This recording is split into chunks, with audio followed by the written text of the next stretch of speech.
एक बात दिमाग में आपको रखनी होगी कि परमेश्वर जो है वो एक सा है, वो बदला नहीं। शुरू से लेके अब तक पुराने नियम में कुछ चीजें अलग थीं, नए नियम में अलग थीं, लेकिन परमेश्वर चेंज नहीं हुआ। पुराने नियम में भी वो कहता था व्यभिचार ना कर, नए नियम में भी वो कहता है। पुराने में भी वो कहता था अपने माता पिता का आदर कर, अब नया नियम में भी वो यही कहता है।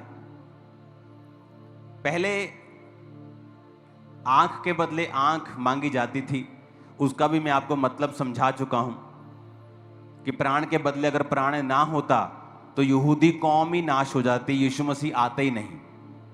तो यीशु मसीह को बचाने के लिए, उस बीज को बचाने के लिए परमेश्वर ने ऐसा कहा था कि अपने दुश्मन से बदला लेना और आंख के बदले आंख और प्राण के बदले प्राण, ताकि तुम्हारी कौम बची रहे, ताकि मेरा जो उद्धार करता है, मेरा बेटा जो है, मैं खुद जो आने वाला हूं, मैं आ सकूं। वो इस कारण था। अब जब प्रभु यीशु मसीह आए, लोगों ने कहा चेंज कर दिया। चेंज नहीं किया, मकसद पूरा हो गया। अब यीशु मसीह आ चुके थे तो परमेश्वर ने कहा अब मैं आ चुका हूं, अब तुम्हें प्राण के बदले प्राण नहीं लेना है, अब अपने दुश्मनों के लिए प्रार्थना करनी है, जो तुम्हें सताते हैं उनको आशीष देनी है। तो मैं आपको ये 100% वचन से गारंटी दे सकता हूं कि परमेश्वर का वचन और उसका मन, उसका हार्ट जैसा पहले था, पहले दिन सृष्टि के, वैसा ही आज है। कुछ भी बदलाव नहीं हुआ। वो प्रेमी था, वो दयालु था, वो आज भी वैसा ही है। यीशु मसीह के जन्म के बाद कुछ चीजें बदली, इसलिए क्योंकि यीशु मसीह के आने के बाद वो मकसद पूरा हो गया, जिस मकसद के तहत कहा गया था कि प्राण के बदले प्राण लेना और तुम अपने दुश्मनों से बदला लेना और अपने आप को बचाते रहना। कितने मेरी बात को समझ रहे हैं? तो आज जब भी मैं आपको कोई वचन देता हूं या बाइबल की कोई मैं शिक्षा देता हूं, तो मैं ये कोशिश करता हूं कि वो शिक्षा आपको दोनों नियम से दी जाए। क्योंकि कुछ लोग फिर आपसे बहस करेंगे ये तो पुराने नियम की शिक्षा है, तो मैं आपको नए नियम के भी साथ में देता हूं। जिस तरह लोग बहस करते हैं टाइथ के विषय में कि नए नियम में टाइथ नहीं लिखा। टाइथ एक ऐसा सब्जेक्ट है जो नए नियम, पुराने नियम से भी पहले का है, अब्राहम के समय का। तब वचन नहीं आया था, व्यवस्था नहीं थी मूसा की, फिर भी अब्राहम अपनी कमाई का 10वां अंश देता था। अब्राहम के बाद याकूब, इसहाक, ये कैसे ब्लेस हुए? क्योंकि ये अपने कमाई का टाइथ परमेश्वर को देते थे, ये उसको अपना पार्टनर समझते थे। तो इसीलिए मलकीसिदक के याजक को 10वां दिया गया। कौन था मलकीसिदक का याजक? जिसकी कोई वंशावली नहीं। ऐसा कैसे हो सकता है कि राजा हो और उसकी कोई वंशावली ना हो? क्योंकि वो यीशु मसीह को रिप्रेजेंट करता था उस समय, कि जिसकी कोई वंशावली नहीं, जो स्त्री से पैदा हुआ है, और अब्राहम ने उसको अपना टाइथ दिया था। यानी तुम भी अपना टाइथ मसीह को दोगे। तो वो नया नियम पुराने नियम से पहले था, व्यवस्था से पहले था। व्यवस्था तो बाद में आई कि व्यभिचार ना कर, पर यूसुफ जो पाप नहीं किया पोतीफर की पत्नी के साथ, वो व्यवस्था से पहले था, पर उसके दिल को मालूम था कि यह गलत है, व्यभिचार। तो परमेश्वर एक सा ही है, उसने हमारा दिल, कॉन्शियस जो है वो भी एक सा ही बनाया है।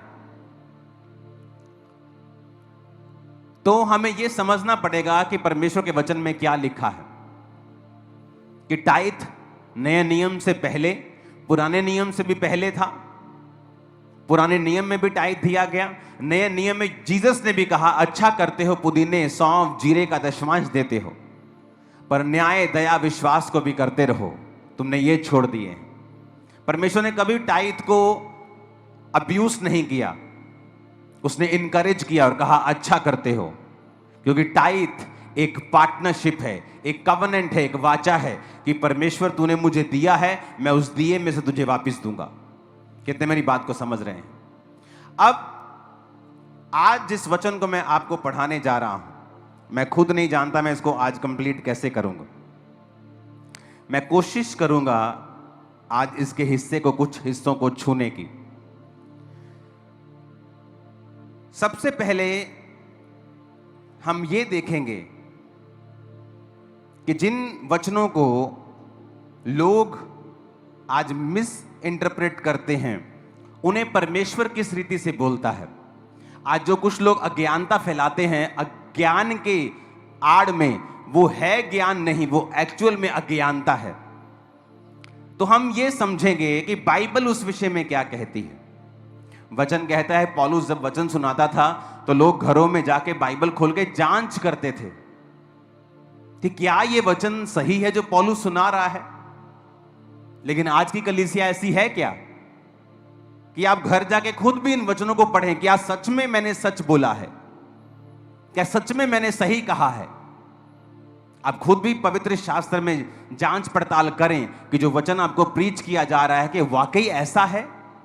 आज लोगों को वचन का मालूम नहीं, वो इधर से कुछ सुनते हैं, यकीन कर लेते हैं, फिर इधर से कुछ बोलता है, यकीन कर लेते हैं।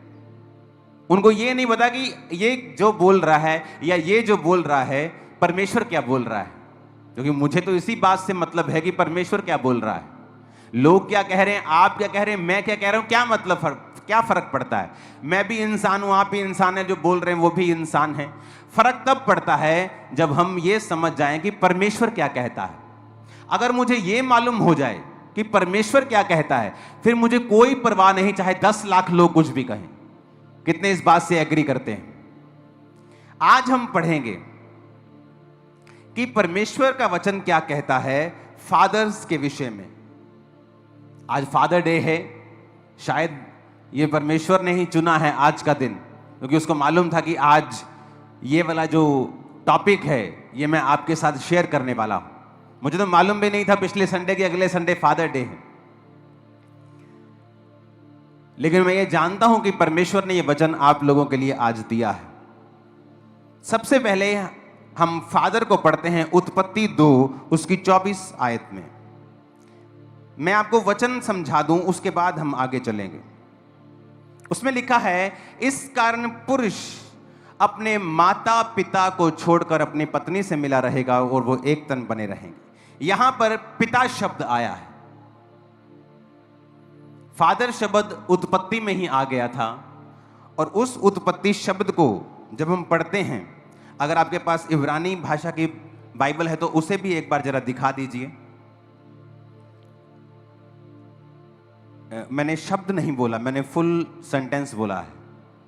अंदर कुछ समझदार व्यक्तियों को बिठाओ ताकि ये मेरी आवाज को आज सुन सकें, क्योंकि बहुत लंबा है आज का वचन। उत्पत्ति 2 उसकी 24 आयत को फिर से हम पढ़ेंगे। इसको इब्रानी भाषा में पढ़ेंगे, यानी इंग्लिश में पढ़ेंगे, जहां इब्रानी वर्ड्स साथ साथ लिखे होते हैं। ओके, वो आ गया। Therefore shall a man leave his father and mother। इसको नीला मत करो, मेरे को आता है पढ़ना। ओके, वो जो फादर के साथ H1 लिखा है, H1 मतलब इब्रानी भाषा का पहला शब्द। यस, इसे क्लिक करेंगे, नीचे आता है इसका थोड़ी स्क्रीन आप इसको छोटा करेंगे जरा, मेरी स्क्रीन फट रही है, दूर जा रही है। यहां टेक्निकल कौन व्यक्ति है जो जिम्मेवार है इन चीजों का। इसका मतलब है H1 का मतलब अब, पिता, फादर। H1 इब्रानी भाषा, दुनिया की पहली भाषा, उसका पहला शब्द है H1,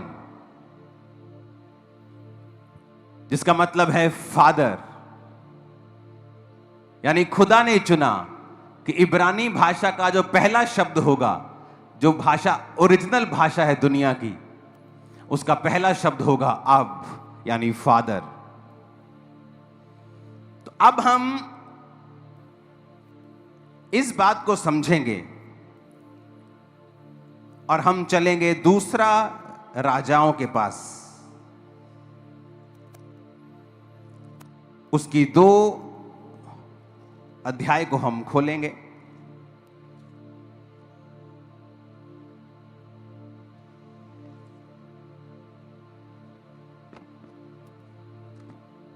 आज जिन लोगों को प्रीचिंग सुनने की आदत है, कृपया हमें माफ कर दें, क्योंकि आज आप आराम से सुनेंगे, थोड़ा टाइम लगेगा, क्योंकि टीचिंग में अलग तरह का मसा होता है। दूसरा राजा उसकी 2 अध्याय उसकी 1 आयत।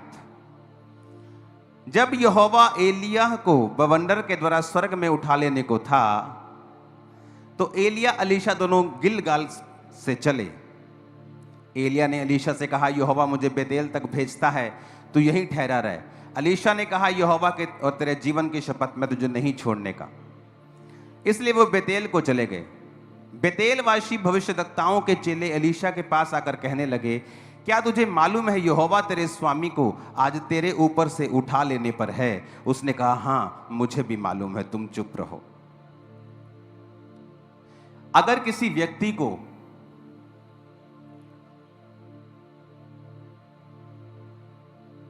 आप जानना चाहते हैं, आप उसके शब्दों से उसे जानते हैं।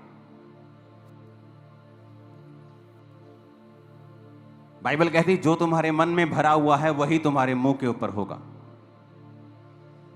यहां पर जो आप पुस्तक पढ़ रहे हैं, दूसरा राजा 2 अध्याय, दूसरे राजा पुस्तक जो पढ़ रहे हो, आप जानते हैं इस पुस्तक का लेखक कौन है? इस पुस्तक का जो लेखक है वो है प्रॉफेट यिर्मयाह। यिर्मयाह, यशाया, यहोजकेल, दानियल, these are the major prophets. इन्हें मेजर प्रॉफिट्स कहते थे। अबोधा, मीका, योना, these are the minor prophets. इन्हें माइनर प्रॉफिट्स कहते थे। तो ये जो मेजर प्रॉफिट्स बाइबल में जो लिखे हैं, यशाया, यिर्मयाह, दानियल, यहोजकेल, तो एक मेजर प्रॉफिट ने ये पुस्तक लिखी है। आप लूका की पुस्तक पढ़ें, सब पुस्तकों में लिखा हुआ है, और परमेश्वर ने उसको चंगा किया। लेकिन लूका एक डॉक्टर था, लूका एक वैद्य था। जब लूका अपनी पुस्तक को लिखता था तो उसने लिखा है, प्रभु यीशु मसीह ने अपना हाथ इस पर रखकर इसको चंगा किया। उसने पूरी डिटेल में हीलिंग लिखी है। अगर आपको हीलिंग अच्छी तरह से पढ़नी है तो लूका की पुस्तक पढ़ें। क्यों? क्योंकि लूका की पुस्तक में जो चंगाई की डिटेल लिखी है वो एक डॉक्टर के नजरिए से लिखी है, कंप्लीट एंड तकरीबन कंप्लीट।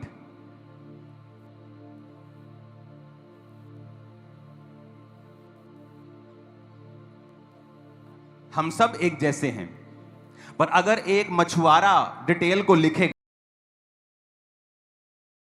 वो उस तरह से नहीं लिख पाएगा जिस तरह से डॉक्टर लिख देगा। तो लूका एक डॉक्टर था, एक वैद्य था। तो उसने जब जीसस की हीलिंग्स को लिखा, उसने बड़ी डिटेल में लिखा है कि कब किसने यीशु को छुआ, यीशु ने छुआ या कैसे चंगा किया, बुखार को डांटा और हाथ रखा। बाकियों ने कहा कि यीशु ने उसे चंगा किया, लेकिन उस लूका की अगर आप पुस्तक पढ़ेंगे तो उसने अकेली हीलिंग डिटेल में लिखी। मैं आपको क्यों बता रहा हूं ये? क्योंकि मायने रखता है कि पुस्तक जिसने लिखी है उसका राइटर कौन है। तो इस पुस्तक का जो राइटर है वो एक मेजर प्रॉफिट है, यिर्मयाह। तो जब कोई मेजर प्रॉफिट, या आप किसी प्रधानमंत्री को जब भाषण देते हुए सुनते हैं, आप उनके शब्दों का चुनाव अगर देखते हैं तो एक गली का जो लीडर होगा और प्रधानमंत्री के भाषण में बहुत फर्क होता है। पोप साहब भाषण देने के लिए जब आते हैं या वचन देने के लिए आते हैं या कोई स्पीच देते हैं, आप उनके शब्दों को देखो, नपे तुले, क्लीन, वेरी पावरफुल, वो अपना वचन देते हैं। या कोई भी स्पीच भी अगर देते हैं, नॉर्मल स्पीच भी देते हैं, मीडिया के साथ भी, कुछ भी साथ, आप कोई भी देख लो। तो जब ये मेजर प्रॉफिट्स लिख रहे हैं तो इनके वचन पढ़ने जरूरी है कि ये किस तरह से लिख रहे हैं। अब ये यिर्मयाह क्या कह रहा है? कहता, बेतेलवासी भविष्यद्वक्ताओं के चेले अलीशा के पास आकर कहने लगे। ये चेले थे, बेतेलवासी थे, और अलीशा के पास आकर कहने लगे। हमें यह समझना पड़ेगा, अब एलिय्याह और अलीशा दोनों स्वर्ग में जाने से पहले बात कर रहे हैं। एलिय्याह स्वर्ग में उठाए जाने वाला है और ये दोनों बात कर रहे हैं। और यहां पर एंट्री होती है कि बेतेलवासी भविष्यद्वक्ताओं के चेले। अब दूसरा राजा 2:3 जब लिखा जाता है, and the sons of the prophets. Sons का अगर आप हिब्रू भाषा में पढ़ेंगे तो इसका मतलब है बेन। यानी एक मेजर प्रॉफिट बेन का, आप ये शब्द यूज किया उसने, कहता बेन ऑफ प्रॉफिट्स। देखो हिंदी में चेले लिखा है, इब्रानी भाषा जो ओरिजिनल भाषा है उसमें चेले नहीं है, उसमें लिखा है बेन। बेन का मतलब होता है ए सन, एक बेटा। तो उसने कहा भविष्यद्वक्ताओं के बेटों में से अलीशा के पास आकर वो कहने लगे कि यहोवा तेरे स्वामी को ऊपर उठा लेने को है। क्या वो एलिया के शारीरिक बेटे थे? नहीं, वो उसके आत्मिक बेटे थे। अगर आत्मिक पुत्र, आत्मिक पिता का कॉन्सेप्ट नहीं होता तो एक मेजर प्रॉफिट ये गलती नहीं करता। वो चेले लिखता, वो कलीसिया लिखता, या उन किसी और शब्द से उनको लिखता, कहता द बेन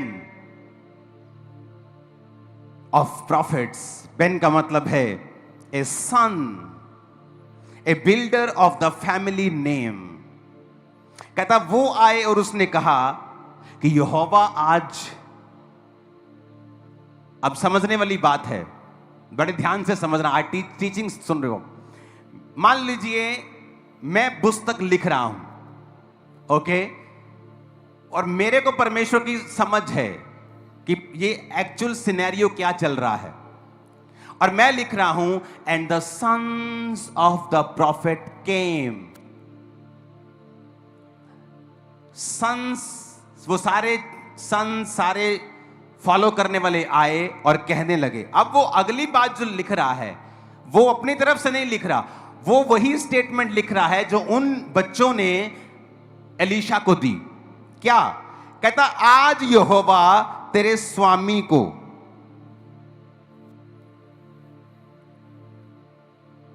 आज यहोवा तेरे स्वामी को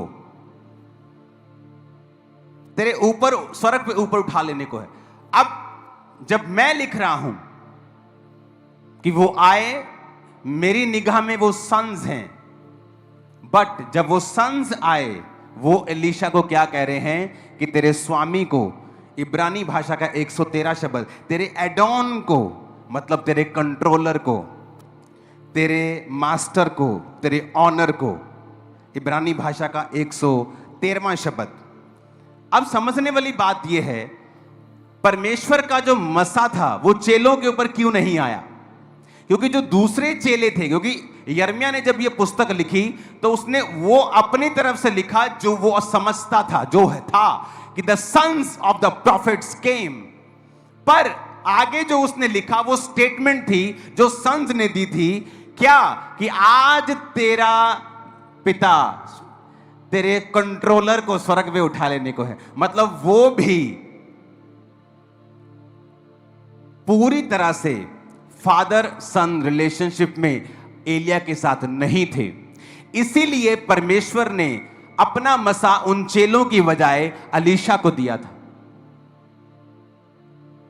क्यों? बाइबल कहती, जब वो 11 आयत में लिखते हैं, देखते हैं, जब वो चलते चलते बात कर रहे थे, कौन? एलिया, अलीशा। एक अग्नि में रथ, अग्नि में घोड़ों ने उन्हें अलग अलग किया और एलिया बवंडर में होकर स्वर्ग पर चढ़ गया। अलीशा देखता और पुकारता रहा, बोलता रहा, हाय मेरे पिता। क्या बोलता रहा? हाय मेरे पिता। इसको इब्रानी भाषा में पढ़ेंगे, ये वही पिता शब्द है। लोग बोलते शायद उसने बुजुर्ग कहा हो, शायद उसने कुछ अलग कहा हो, ये वही शब्द है H1। अब वही शब्द जो प्रभु के मुंह से निकला था कि इंसान अपने माता पिता को छोड़कर, ये वो वचन है जो खुदा के मुख से निकला था। अब यही वचन एलीशा ने कहा, हाय मेरे पिता, हाय मेरे अब।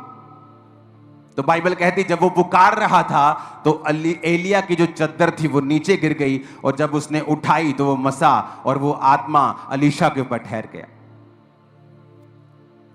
अलीशा ने कहा, एलिया कहता आज मुझे स्वर्ग पे उठा लेने को, तू चला जा। अलीशा मना करता रहा। जब उसने बार बार मना किया तो उसने एलिया ने कहा तुझे क्या चाहिए बता। उसने कहा मुझे तेरी आत्मा का दुगना भाग चाहिए।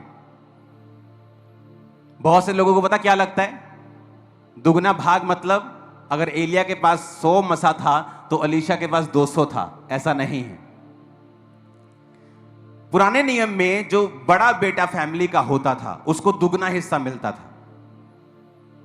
अगर मान लीजिए मेरे पास 1 किलो सोना है और मेरे 10 बच्चे हैं, मैं सबको 100-100 ग्राम दे दूंगा। लेकिन जो बड़ा बच्चा होता था उसको 100 ग्राम नहीं मिलता था, उसको 200 ग्राम मिलता था। तो वो जो 10 बच्चे होते थे उनके 11 हिस्से आप मान लो करके 2 हिस्से पहले बेटे को दिए जाते थे या बेटी जो भी पहलौठा होता था, और बाकी 9 बांट दिए जाते थे। तो अलीशा इस बात पर क्लेम कर रहा था कि तू ही मेरा फादर है, और मैं जेठा होने के नाते क्लेम करता हूं, क्योंकि क्लेम भी लीगल होना चाहिए, नहीं तो वो रिजेक्ट हो जाता है। मैं क्लेम करता हूं कि दुगना मसा मुझे दिया जाए। तो दुगना मसा इसलिए अलीशा को मिला था क्योंकि वो उसने अपना प्रूफ किया था अपने पिता को ना छोड़ के कि मैं तेरा रियल स्पिरिचुअल सन हूं और मैं लोगों की बातों में नहीं आने वाला हूं। और इसलिए एलिया ने कहा था तूने कठिन बात मांगी है, पर अगर तू वचन पे चला है और दूसरा तेरी आत्मिक आंखें भी अगर खुली हैं, तू मुझे स्वर्ग में जाता हुआ देख लेगा। तू सिर्फ शारीरिक रूप से मेरी अधीनगी नहीं कर रहा है, आत्मिक रूप से भी तू प्रभु के साथ अगर वफादार है तो वो आत्मिक बवंडर तुझे दिखेगा और जो दुगना मसा मिल जाएगा। कितने मेरी बात को समझ रहे हैं? तो यहां पर Elisha is not only faithful to God and to his mentor, to his spiritual father also. वो खुदा के साथ भी वफादार है, इसलिए स्पिरिचुअल आईज ओपन है, आत्मिक बवंडर को वो देख पाया, और अपने मेंटर के साथ भी वो वफादार है। और जब वो कह रहा है चला जा, उसे डांट रहा है, भगा रहा है, वो गया नहीं और क्लेम कर रहा है कि I am your elder son and give me double portion. जो तेरी आत्मा का है मुझे डबल पोर्शन चाहिए। कितने मेरी बात को समझ रहे हैं? हमें ये बड़े ध्यान से समझने की जरूरत है। और ये वही शब्द है जब उसने कहा हे मेरे पिता, हाय मेरे पिता, जो H1 से निर्धारित किया गया, जो यहोवा के मुख से खुद निकला था कि मनुष्य अपने माता और पिता से अलग रहेगा और अपनी पत्नी से मिला रहेगा। ऊंची आवाज में बोलो हालेलुया। अब 14 आयत में लिखा था, अब उसने एलिया की वो चद्दर जो उससे गिरी थी पकड़कर जल पर मारी और कहा एलिया का परमेश्वर यहोवा कहां है। जब उसने जल पर मारा तब वो इधर उधर 2 भाग हो गया और अलीशा पार हो गया। क्या कहा उसने? एलिया का परमेश्वर यहोवा कहां है। ये बाइबल सिखा रहा हूं मैं आपको। अगर आप इस पार्ट को नहीं समझेंगे तो आप स्वर्ग चले जाएंगे, लेकिन आप एक शिक्षा को मिस कर देंगे। इस धरती के ऊपर एक एक्स्ट्रा लाइफ को मिस कर देंगे। एक एक्स्ट्रा अनॉइंटिंग आपकी लाइफ के ऊपर आना चाहती है, एक्स्ट्रा ग्रेस रहती है उन लोगों के ऊपर जो अपने मेंटर के साथ वफादार हैं, आप वो मिस कर देंगे, स्वर्ग चले जाएंगे। कोई स्वर्ग, आपने मुंबई जाना है तो आप प्लेन में भी जा सकते हैं, चार्टर्ड प्लेन में जा सकते हैं, कमर्शियल प्लेन में जा सकते हैं, फिर ट्रेन में जा सकते हैं, बस में जा सकते हैं, बाइक पे जा सकते हैं, गाड़ी पे जा सकते हैं, साइकिल पे जा सकते हैं, पैदल भी जा सकते हैं। तो स्वर्ग सब चले जाएंगे जो जीसस पे यकीन करते हैं और बैप्टाइज्ड हैं। लेकिन कोई स्वर्ग घिसट घिसट के जा रहा है, दुनिया में दुखी होके जा रहा है क्योंकि उसके पास नॉलेज नहीं है, एपिग्नोसिस, प्रैक्टिकल नॉलेज क्राइस्ट की नहीं है कि इस दुनिया में रहकर आप कामयाब होकर जा सकते हैं, आप फेल होकर भी वहां जा सकते हैं। बहुत से लोग हैं जो फेल हैं, अपने बिजनेस में फेल, अपने सेवकाई में फेल, अपने परिवार में, सब जगह फेल हैं। जा वो भी स्वर्ग रहें, क्योंकि वो वचन को पहचानना नहीं चाहते हैं, वो वचन को प्रैक्टिकली समझना नहीं चाहते हैं, क्योंकि मुश्किल है परमेश्वर के रियल वचन के ऊपर चलना। अब यहां क्या होता है, वो कह रहा है एलिया का परमेश्वर कहां है? और जल दो भाग हो गया।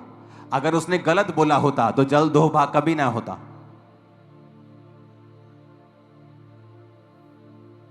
अगर उसने गलत बोला तो जल दो भाग कभी ना होता।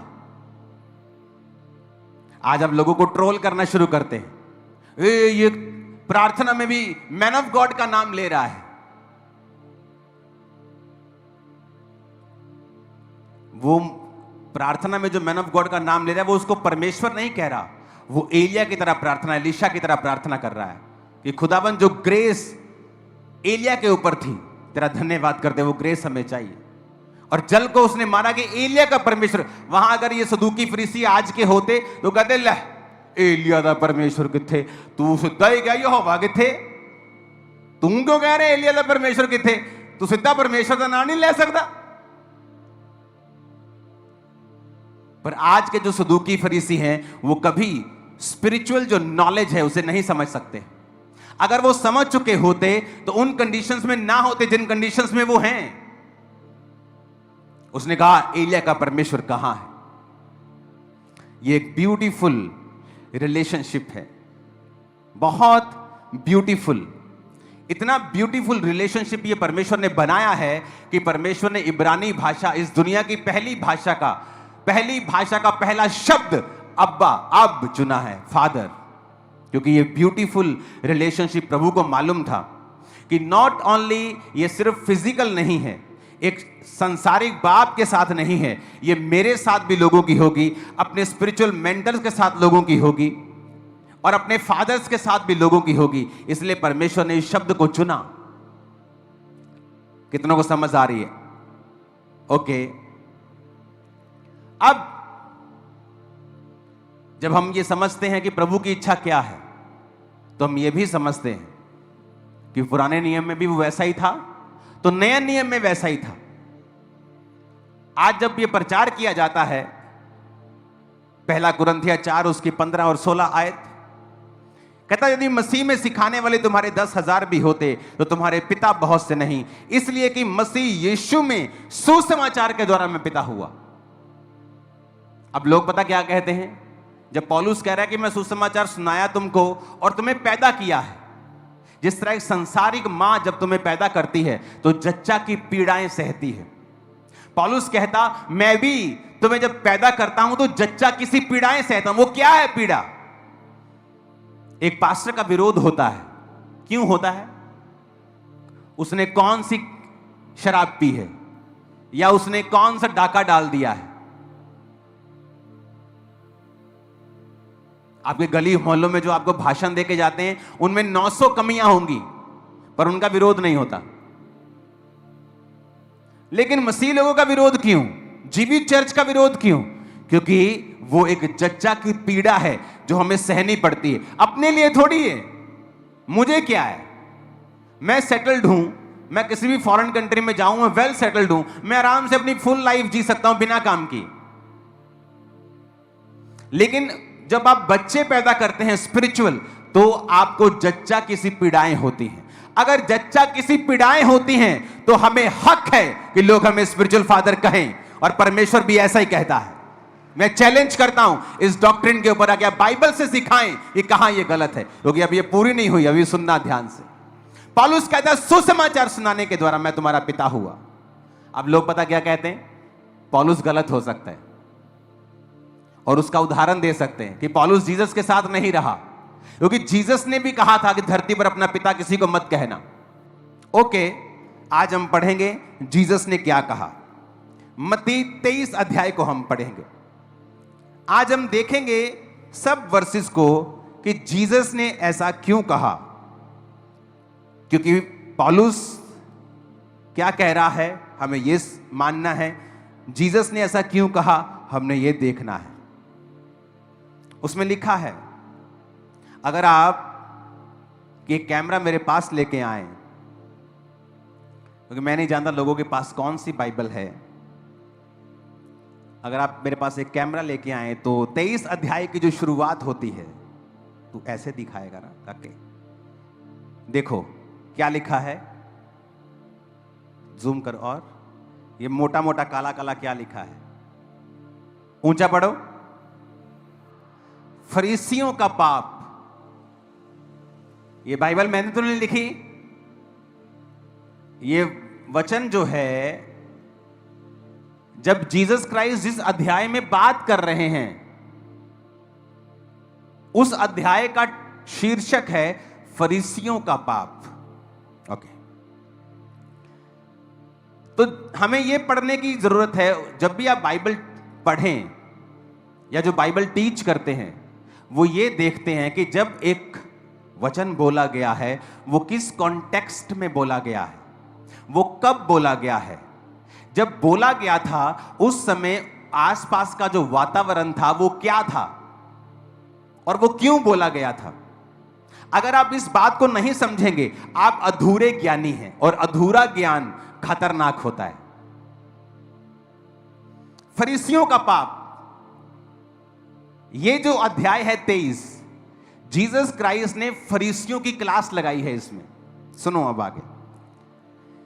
तब यीशु ने भीड़ से और अपने चेलों से कहा, अब यहां पर भीड़ भी है, चेले भी हैं, लेकिन बात हो रही है फरीसियों के पाप की।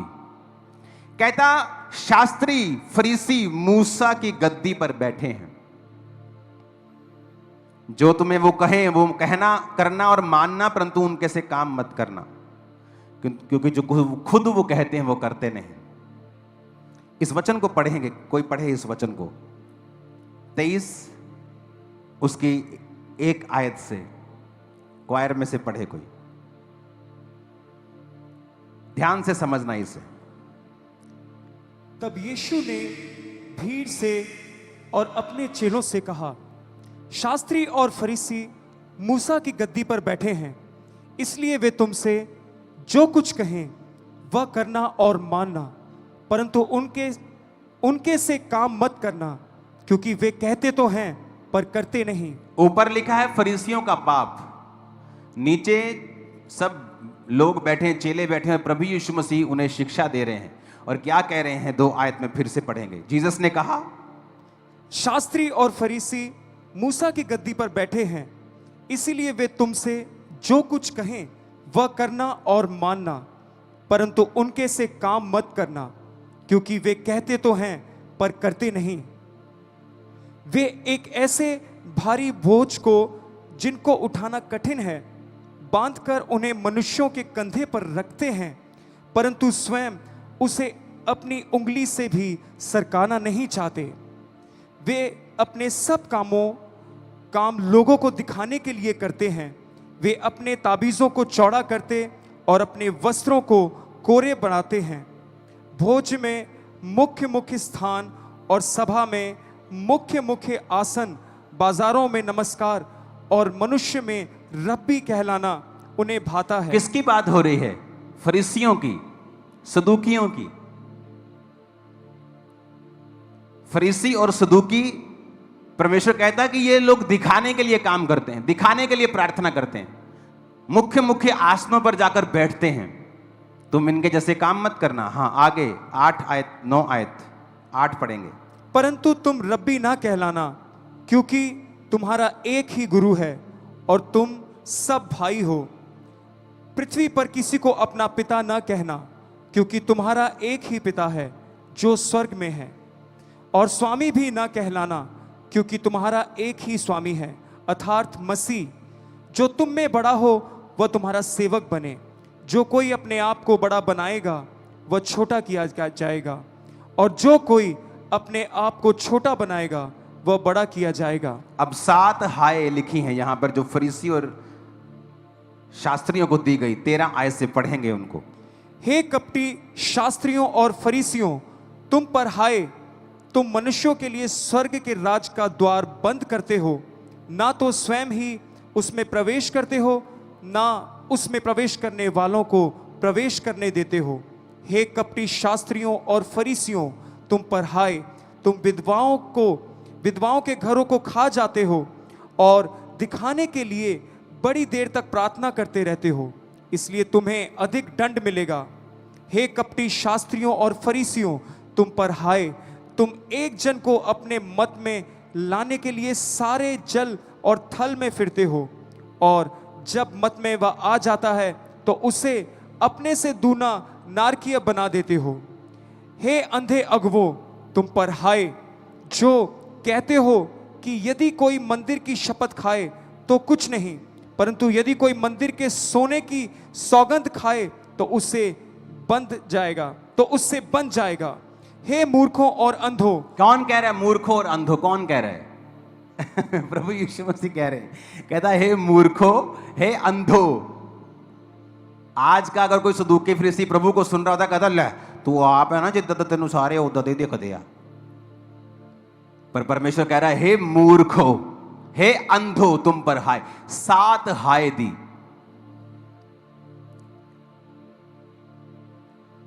जब चेले बैठे हैं सामने, लोग बैठे हैं, वहां पर पतरस बैठा है, मेरे को बताओ कि नहीं बैठा? बताओ बैठा है कि नहीं? सुना नहीं मेरे को? बैठा है ना? पहली आयत पढ़ो फिर से।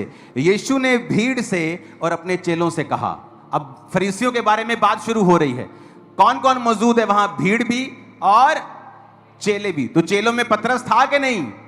अरे पतरस तो नंबर 1 चेला था कि नहीं वहां? जब प्रभु यीशु मसीह बैठे हैं, ओके, वो सुना रहे हैं, इधर भीड़ बैठी है, इधर चेले बैठे हैं, तो परमेश्वर फरीसियों और शास्त्रियों के बारे में बात कर रहा है। और परमेश्वर कह रहा है कि तुम इनको अपना पिता मत कहना, तुम इनको अपना रब्बी मत कहना, अपना स्वामी ना कहना। समझ आ रही मेरी बात? तो पतरस वहां था। तो क्या पतरस कभी वचन तोड़ता परमेश्वर का? नहीं। अगर तोड़ता तो बाइबल उसे कभी मेंशन करती कि इसने वचन तोड़ा है, क्योंकि पतरस ने जहां गलती की तो लिखा है कि पतरस पहले खतना रहितों के साथ खाना खाता था, बाद में वो डर गया और खतना रहितों के साथ खाना खाना बंद कर दिया। सब लिखा है बाइबल में, किसी की गलती को छुपाया नहीं गया। लोग बोलते हैं कि पौलुस कहता है जी, क्योंकि वो उस समय वहां नहीं था जब जीसस ने कहा, तो उसको वचन की नॉलेज नहीं थी। चलो ये भी पढ़ाते हैं आज आपको। पहला पतरस 5 उसकी 13 आयत में लिखा है। ये पतरस ने लिखी है, वही पतरस जो उस समय जीसस के सामने बैठा था। पहला पतरस 5 उसकी 13 आयत में लिखा है, जो बेबीलोन में तुम्हारे समान चुने हुए लोग हैं, वह और मेरा पुत्र मरकुस तुम्हें नमस्कार कहते हैं।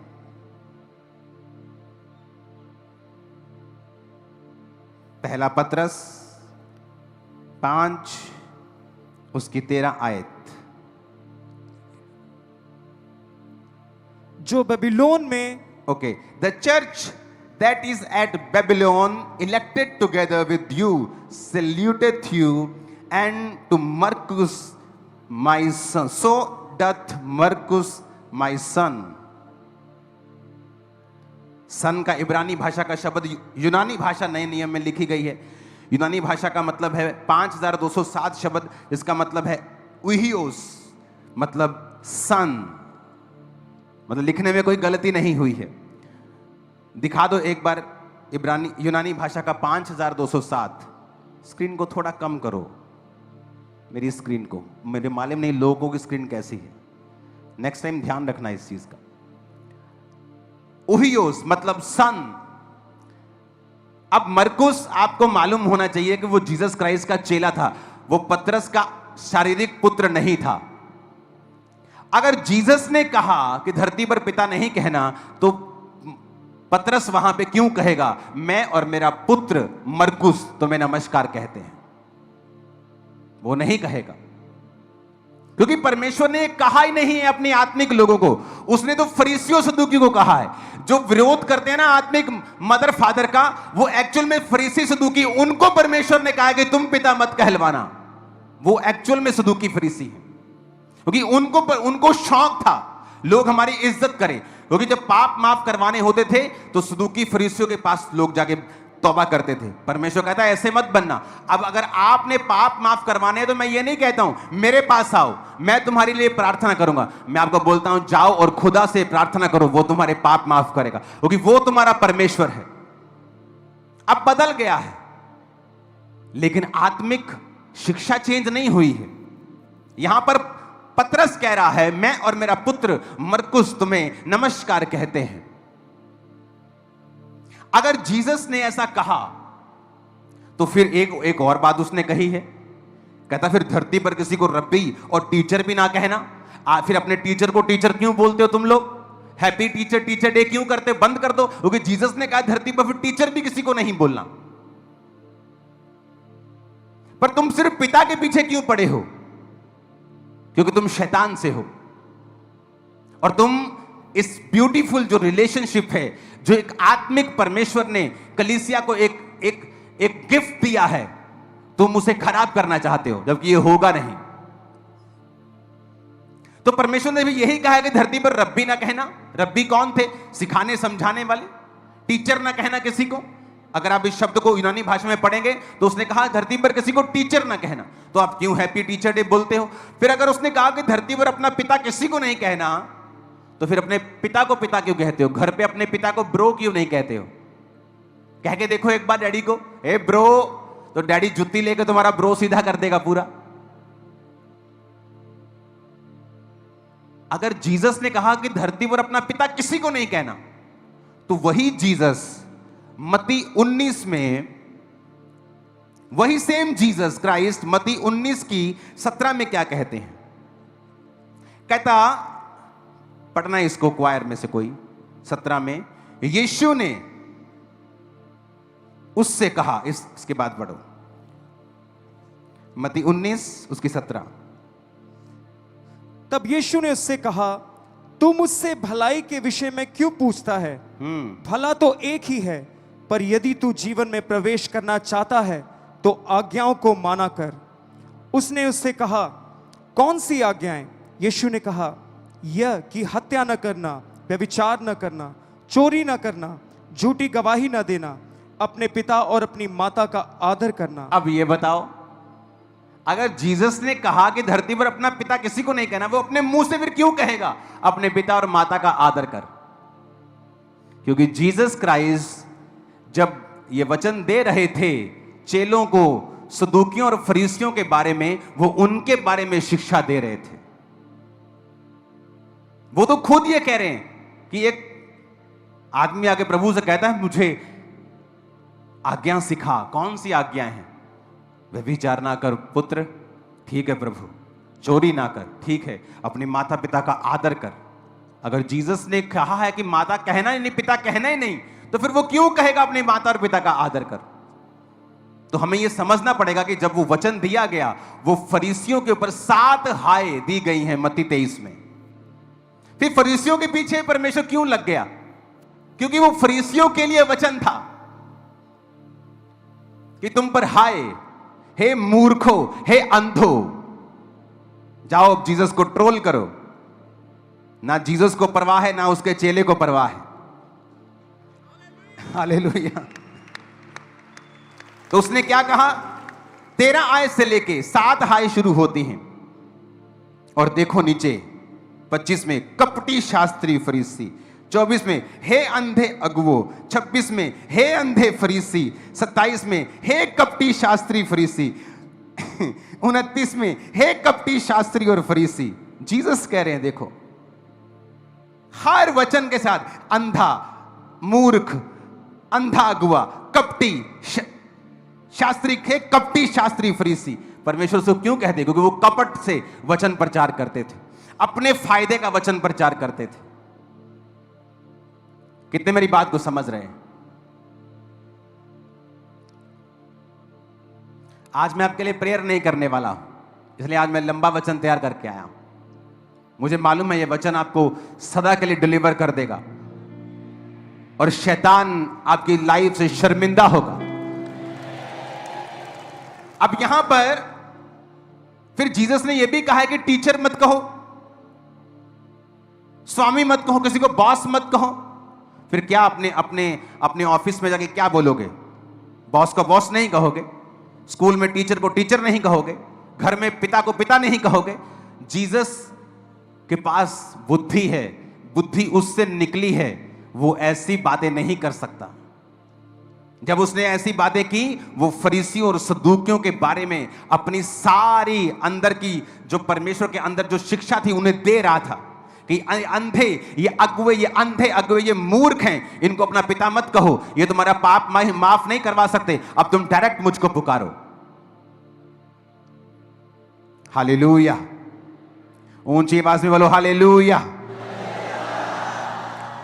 जब हम इस आयत को पढ़ते हैं, जो हमने पढ़ी थी, कौन सी थी? लूका, मत्ती 19 उसकी 17। एक चीज मैं आपको फिर से दिखाना चाहता हूं। मत्ती 19 उसकी 17। उसने उससे कहा, तू मुझसे भलाई के विषय में क्यों पूछता है? भला तो एक ही है, पर यदि तू जीवन में प्रवेश करना चाहता है तो आज्ञाओं को माना कर। उसने उससे कहा, कौन? बस, honour your father and mother. अब हम पढ़ेंगे पहला तीमुथियुस 1 उसकी 2 आयत को।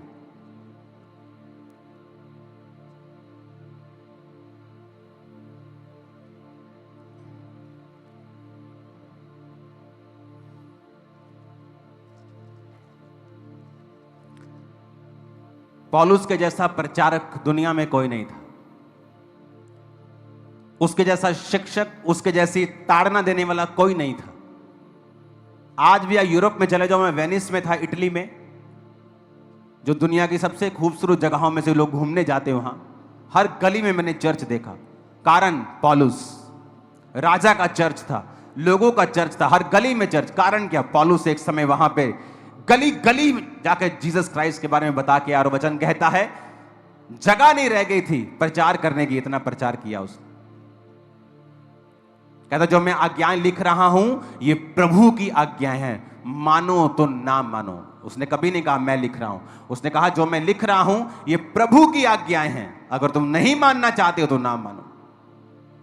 वो कहता है पहला तीमुथियुस 1 उसकी 2 में, तीमुथियुस के नाम जो विश्वास में मेरा सच्चा पुत्र है, पिता परमेश्वर और प्रभु यीशु मसीह की ओर से तुम्हें अनुग्रह, दया और शांति मिलती रहे। इसे क्वायर के साथ पढ़ेंगे। तीमुथियुस के नाम जो विश्वास में मेरा सच्चा पुत्र है, पिता परमेश्वर और हमारे प्रभु यीशु मसीह की ओर से तुझे अनुग्रह, दया और शांति मिलती रहे। कहता तीमुथियुस के नाम जो विश्वास में मेरा सच्चा पुत्र है। क्या पौलुस आत्मिक नहीं था? लेकिन वो तीमुथियुस को कह रहा है जो विश्वास में मेरा सच्चा पुत्र है। अब 5033वां शब्द यूनानी में जिस इस पुत्र को जब लिखा गया तो उसका मतलब है एक टेक्नॉन, जिसका मतलब है ए चाइल्ड एज प्रोड्यूस्ड। लोगों को लगता है कि शायद वो सांकेतिक भाषा में बोल रहा होगा। उसने ऐसा सच में नहीं कहा होगा, सांकेतिक भाषा में, क्योंकि वो बुजुर्ग था या बड़ा था इसलिए वो ऐसा बोल रहा होगा। पर देखो असली भाषा में बाइबल पढ़ो, उसने कहा टेक्नॉन, ए चाइल्ड एज प्रोड्यूस्ड, जैसे एक बच्चा, अपना बच्चा, पुत्र, हे पुत्र तीमुथियुस के नाम जो विश्वास में मेरा सच्चा पुत्र है। पतरस कहता है मैं और मेरा पुत्र मरकुस, मरकुस उसका पुत्र नहीं था, आत्मिक पुत्र था, मैं और मेरा पुत्र मरकुस कलीसिया को नमस्कार कहते हैं। आई सल्यूटेड यू, मैं तुम्हें ग्रीट करता हूं, मैं और मेरा पुत्र मरकुस। ऊंची आवाज में बोलो हालेलुया। फिलेमोन 1 उसकी 10 आयत को पढ़ेंगे। कहता मैं अपने बच्चे एनीमुसुस को लिए। ये कौन कह रहा है? ये भी पौलुस कह रहा है। हम पतरस को पढ़ गया, पौलुस को पढ़ लिया, एलिया को पढ़ लिया, अलीशा को पढ़ लिया और जीसस को भी हमने पढ़ लिया। फिर से पढ़ेंगे इस आयत को क्वायर के साथ। फिलेमोन 1, जब फिलेमोन पुराने नियम में तो नहीं ढूंढ रहे तुम लोग आज टीचिंग में सबके पोल खुलने वाली है। चलो मैं पढ़ता हूं। हाँ पढ़ो। मैं अपने बच्चे उनेसिमुस के लिए जो मुझसे मेरी कैद में जन्मा है, तुझसे विनती करता हूं, वह तो पहले तेरे कुछ काम का ना था, पर अब तेरे और मेरे दोनों के बड़े काम का है। अब पौलुस बंदा है कि जनानी है दसो हैं? पर की कह रहा हो? दोबारा पढ़ना जरा। मैं अपने बच्चे उनेसिमुस के लिए, जो मुझसे मेरी कैद में जन्मा कहता, है। आदमी कह रहा है, आदमी कहता मुझसे मेरी कैद में जन्मा है, जब मैं जेल में था मैंने इसको जन्म दिया है। अरे भाई तूने कैसे जन्म दे दिया? तू तो आदमी है। और कैसे संबोधित कर रहा है, मैं अपने बच्चे उनेसिमुस के लिए, जो मुझसे मेरी कैद में जन्मा है, तुझसे विनती करता हूं। पौलुस कह रहा है अगर आप बच्चों को जन्म दे सकते हैं तो आप स्पिरिचुअल फादर हैं। अगर मैं मैरिड हूं और मेरी वाइफ है तो हम दो नहीं हैं, हम एक ही हैं। लेकिन आप अपनी मेरी वाइफ को स्पिरिचुअल फादर थोड़ी बोलेंगे। आपके अंदर सेंस भी खुदा ने दी है, आप उसे मदर कहेंगे। मैं अपने स्पिरिचुअल फादर की वाइफ को स्पिरिचुअल मदर बोलता हूं, सिस्टर नहीं बोलता। कोई इसे ना जाने तो अपनी मूर्खता के कारण ना जाने, लेकिन यहोवा का वचन यही कहता है। मैं आपको चैलेंज करता हूं वचन के बीच से। कहता मैं अपने बच्चे उनेसिमुस के लिए, जो मेरी कैद में मुझसे जन्मा है।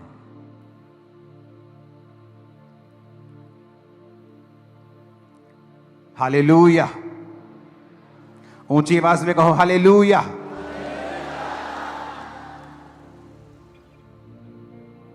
और अगर इस शब्द को पढ़ेंगे हम, ओके, ये भी साथ में पढ़ाएंगे हम।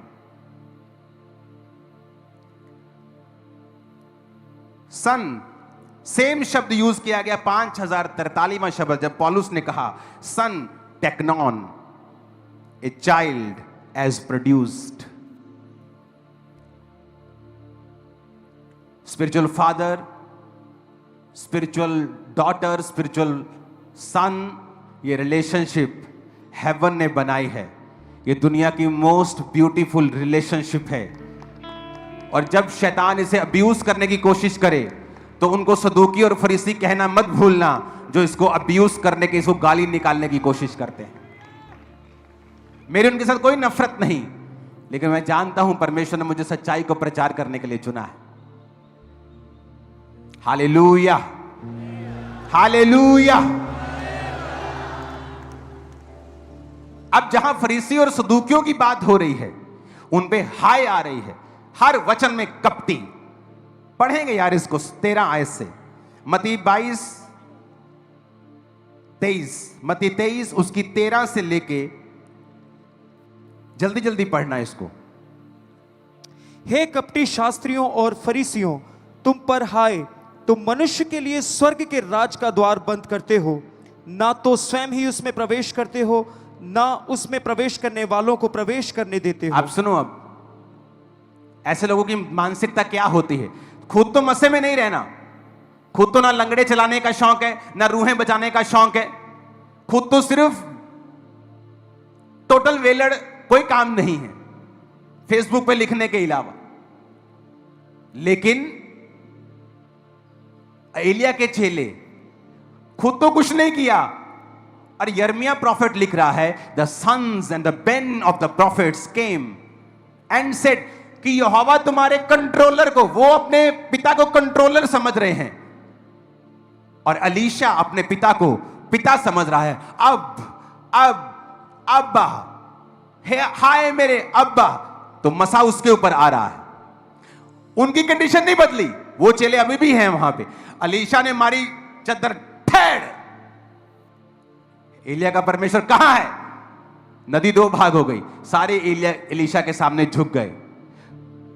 सुनो मेरी बात, खुद कुछ नहीं कर रहे, खुद कुछ नहीं कर रहे। कहते तेरे स्वामी को उठा लेने पे, तेरे पिता को नहीं, तेरे स्वामी को, कंट्रोलर को। वो उसे कंट्रोलर समझते थे, इसलिए मसा अलीशा के ऊपर आया।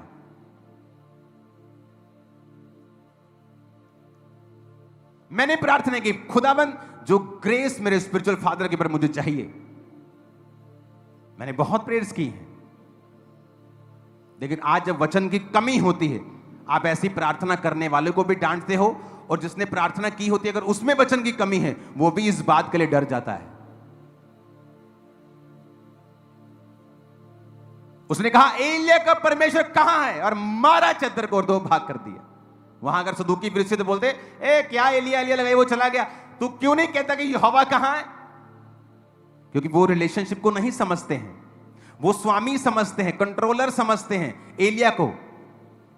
क्योंकि जब यिर्मयाह लिख रहा है तो वो अपनी समझ से कितना लिख सकता है कि and the sons of the prophets came, क्योंकि वो स्पिरिचुअल आदमी है, वो समझ वाला आदमी है, मेजर प्रॉफिट है, अकल वाला आदमी, वो सन्स लिख रहा है। और लेकिन जब सन्स आते कहते हैं तेरे स्वामी को आज यहोवा उठा लेने को है, और वो उसे कंट्रोलर समझते हैं।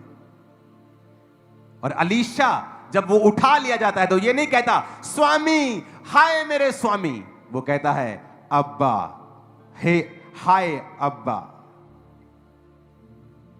आज हेवन आपके लिए ओपन हो रहा है चर्च, हालेलुया।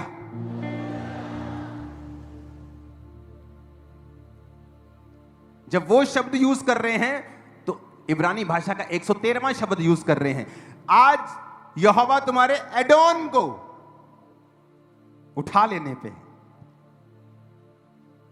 इब्रानी भाषा का 113वां H113, कि आज स्वामी तेरे एडोन को उठा लेने पे है। कंट्रोलर, ऑनर, क्योंकि वो यिर्मयाह नहीं लिख सकता अपनी तरफ से कि आज यहोवा तुम्हारे पिता को, क्योंकि वो गलत नहीं लिख सकता, वो वही लिख सकता है जो वो सुन रहा है। जो उसने नहीं सुना वो अपनी समझ के अनुसार लिख रहा है। And the sons of the prophets came. आप मेरी बात समझ रहे कि नहीं? वो अपनी समझ जो उसके अंदर स्पिरिचुअल है उसके मुताबिक सही लिख रहा है कि सन्स ऑफ द प्रॉफिट्स केम। लेकिन जब वो सन्स आते हैं वो कहते हैं आज तेरा स्वामी तेरे कंट्रोलर को उठा लेने पे है। वो उसने गलत नहीं लिखा, वो जो उसने बोला उसने लिखा। जबकि अगर वो सन्स से तो बोलना चाहिए था आज स्वर्गीय पिता हमारा जो यहोवा है तेरे अब को, तेरे फादर को उठा लेने पे है। यही फर्क है। आज दो तरह के क्रिश्चियन हैं। क्या ये स्वर्ग नहीं गए होंगे? गए होंगे, लेकिन धरती के ऊपर वैसा मसा इनकी लाइफ में नहीं था, ये गारंटी है। मसा उनकी लाइफ पर है जो इस रिलेशनशिप पे बिलीव करते हैं, जो मेंटर्स पे बिलीव करते हैं, जो इंपार्टेशन पे बिलीव करते हैं, जो प्रेरिताई पर बिलीव करते हैं, जो ये जानते हैं कि अगर परमेश्वर ने सब कुछ आत्मा के द्वारा करना था तो उसने क्यों कहा मैंने चर्च को प्रेरित, भविष्यद्वक्ता, पास्टर्स, टीचर और इवेंजलिस्ट दिए ताकि चर्च उन्नति करे और देह उन्नति करे और बरकत पाए। फिर क्यों उसने प्रेरित दिए, क्यों उसने प्रॉफिट्स दिए, क्यों उसने पास्टर्स दिए, टीचर्स दिए, इवेंजलिस्ट दिए? ये क्यों नहीं कहा कि मैंने चर्च को अपना आत्मा दिया कि तुम उन्नति पाओ? क्योंकि परमेश्वर मनुष्यों को इस्तेमाल करता है और शैतान हमारे पीछे नहीं है, वो आपके पीछे है। जब किसी पास्टर का विरोध होता है तो वो उस पास्टर के पीछे नहीं है, वो लोगों के पीछे है, क्योंकि उसे पता है कि इसका जो मुंह है वो लोगों को जागृत कर रहा है और मेरा राज्य खत्म कर रहा है। आज आप सबसे ज्यादा आशीषित हैं खुदा के वचनों के कारण। आमीन। अब इस वचन को दोबारा सुनना और पढ़ना और इब्रानी भाषा, यूनानी भाषा में इसे जांचना कि पौलुस ने कहा, पतरस ने कहा, जीसस ने कहा honour your father and your mother. पर इन सदूकियों फरीसियों को अपना फादर मत बोलना, इनको अपना टीचर मत बोलना, ये तुम्हें सिखाते नहीं। इनके पीछे इनके मकसद हैं। भवन में घोड़े कबूतर बांध देते थे। कबूतर कितने का? 100 का। मेरे को 500 का बेचना है, 400 मुझको देने। ऐसे लोग थे वो, आत्मिकता का विरोध करने वाले। कौन था जिसने जीसस को सूली पर चढ़ाया? अन्य जाति लोग? No, Christian. वो क्रिश्चियन आप बोल सकते हो, यहोवा को मानने वाले, पुराने नियम के क्रिश्चियन। ये क्रिश्चियन शब्द तो नए नियम से निकला है, लेकिन मैं आपको समझाने के लिए कह रहा हूं। पुराने नियम के यहोवा को मानने वाले, बड़ी बड़ी कुर्सियों पे बैठने वाले लोग, औहदों पर बैठने वाले लोग जीसस को सूली पर चढ़ा दिया, आज भी वही आत्मा इनमें काम करता है। हालेलुया। जो आपको सिखाया जाता है शुरू से, जो इस चर्च ने एक प्रेरिताई की छाप लगाई है शुरू से, मैं आपको बोलता आया हूं, जो वचन मैं आपको देता आया हूं, दे रहा हूं, यह बाइबल से सीखा हुआ और समझा हुआ वचन है। यह इंटरनेट से किसी के मुंह की जुबान से बोला या किसी से पूछा हुआ फोन से वचन नहीं है, आत्मा से पाया हुआ और बाइबल से सीखा हुआ वचन। हालेलुया। ऊंची आवाज में हालेलुया बोलो जरा।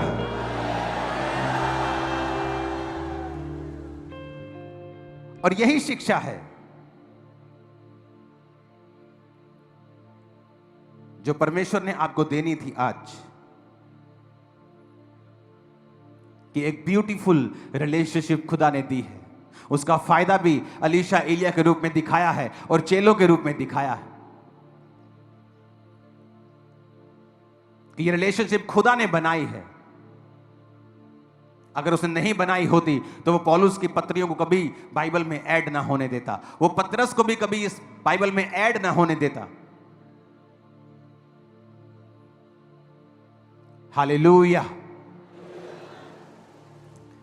जब एलिया उठाया जा रहा था, उसने कहा हाय अब, हाय एडॉन नहीं, हाय मेरे मालिक, हाय मेरे कंट्रोलर, हाय मेरे स्वामी नहीं, हाय अब, हाय अब इब्रानी भाषा का पहला शब्द, हाय मेरे पिता, हाय मेरे पिता। पौलुस एक बच्चे के बारे में बताता है कि उन्नीस मेरी कैद में मुझसे जन्मा है, और फिलेमोन को वो पत्री लिख रहा है। तीमुथियुस कहता है विश्वास में मेरा यह सच्चा पुत्र है। कलीसिया से कह रहा है तुम्हारे सिखाने वाले 10,000 हैं, परंतु सुसमाचार मेरे द्वारा तुम तक पहुंचा है। तुम मेरे द्वारा, मेरे सुसमाचार के द्वारा प्रभु तक पहुंचे हो, तो सुसमाचार के द्वारा मैं तुम्हारा पिता हूं। वो जानते हैं हमारा स्वर्गीय पिता एक ही है, यीशु मसीह, लेकिन वो आत्मिक बात कर रहा है। मैं कौन हूं? अगर मेरे में से यीशु मसीह को निकाल दो तो मुझे कभी नमस्कार भी मत करना, कभी ग्रेट भी मत करना, कभी फादर भी मत बोलना, कभी ब्रदर भी मत बोलना, मुझे देखना भी मत, क्योंकि ये सारी रिलेशनशिप तब हैं जब मैं जीसस क्राइस्ट के कदमों में बैठा हूं, तब वो मुझे बच्चे पैदा करने की शक्ति दे रहा है। तुम्हें नहीं दे रहा सदूकियों फरीसियों तुम पर हाय, लेकिन मुझे वो दे रहा है बच्चे पैदा करने की शक्ति। और मैंने बहुत से बच्चे पैदा किए हैं अफ्रीका में ना बहुत बच्चे पैदा होते हैं। तेरे दी वहां मैं अपने स्पिरिचुअल फादर के घर में था, तो वो लड़की के 3-4 बच्चे थे। मैंने कहा बहुत बड़े बच्चे तेरे। कहती मुझे 8 बच्चे करने हैं। तो वहां शौक है बच्चे पैदा करने, मुझे शौक है आत्मिक ज्यादा बच्चे पैदा करने का। तो ये मेरे बेटे और बेटियां हैं, मैं जानता हूं तुम्हें परमेश्वर ने ग्रेस नहीं दी है। तुम अगर बांझ हो तो चलो मत, तुम्हें नहीं दी है ग्रेस, मुझे दी है। पौलुस की कैद में वो जन्मा, फिलेमोन को पत्री लिखता है कि उन्हीं में से मेरी कैद में मुझसे जन्मा हुआ पुत्र है, इसका ध्यान रखना। तीमुथियुस कहता है ये विश्वास में मेरा सच्चा पुत्र है। कलीसिया को कहता है सुसमाचार सुनाने के दौरान मैं तुम्हारा पिता हुआ। पतरस कहता है मैं और मेरा पुत्र मरकुस तुम्हें नमस्कार, तुम्हें सल्यूट, तुम्हें ग्रीटिंग देते हैं। कहां बैठे हो तुम लोग? जो लोग इस वचन का विरोध करते हैं वो उन्हीं सदूकियों और फरीसियों में से हैं जिन पर परमेश्वर ने हाय भेजी है, क्योंकि वो उन्हीं को कहा गया है कि इन्हें अपना पिता मत कहना, इन्हें अपना टीचर मत कहना। तो धरती पर फिर आपको टीचर नहीं कहते सकते किसी को, आप अपने पिता को पिता नहीं कह सकते। आपको लगता है कि परमेश्वर आपके पिता को शर्मिंदा करेगा? जो खुद एक पिता है, क्या आपकी माता को वो शर्मिंदा करेगा? नो। पूरी बाइबल भरी पड़ी है कि मूर्ख पुत्र के कारण माता उदास रहती है। जब पुत्र की बड़ाई होती है तो पिता की बड़ाई होती है। अपने पुत्र पर छड़ी चलाने से रुक मत, तू छड़ी चलाकर उसका प्राण बचाएगा। किसके बारे में लिखा है? आत्मिक लोगों के बारे में भी लिखा है। प्रभु में अपने माता पिता के अधीन रहो, किसके बारे में लिखा है? स्पिरिचुअल फादर्स के बारे में। प्रभु में ने अपने माता पिता की अधीनगी करो और अपने माता और पिता का आदर करो। कौन माता पिता? तुम्हारे शारीरिक माता पिता। वो खुद एक पिता है, वो नहीं चाहता तुम अपने पिता की बेइज्जती करो। उसने खुद तुम्हें जना है, वो नहीं चाहता तुम अपनी माता की बेइज्जती करो। तुम्हारे माता और पिता एक ही हैं, क्योंकि वो एक तन है, परमेश्वर ने कहा। अगर तुम अपने पास्टर को फादर कह रहे हो तो उसकी बीवी को मदर कह सकते हो। 100% बिब्लिकल है। परमेश्वर क्या चाहता है कि वो तुम उसे एम्बैरेस करो, अपनी माता को, अपने पिता को अपने घर में? नो, वो बुद्धि का परमेश्वर है, वो गड़बड़ी का परमेश्वर नहीं। ये एक ऐसी रिलेशनशिप है स्पिरिचुअल, जो व्यक्ति इस रिलेशनशिप में बिलीव करते हैं वही हैं अपने पिता, अपने स्पिरिचुअल फादर के मसे के हकदार, और बड़े काम वही करेंगे यीशु मसीह के सामर्थ्य नाम। ऐसा नहीं कि परमेश्वर किसी को चुन नहीं सकता, वो चुन सकता है, उसे इस्तेमाल कर सकता है। पर पौलुस अपने पहले साल कलीसिया में बिताता है, मेंटर से सीखता है, उसके साथ प्रार्थना ही करता है। कुछ समय तक वो सीखता है। आज मैं जानता हूं शैतान बहुत शर्मिंदा हो रहा होगा।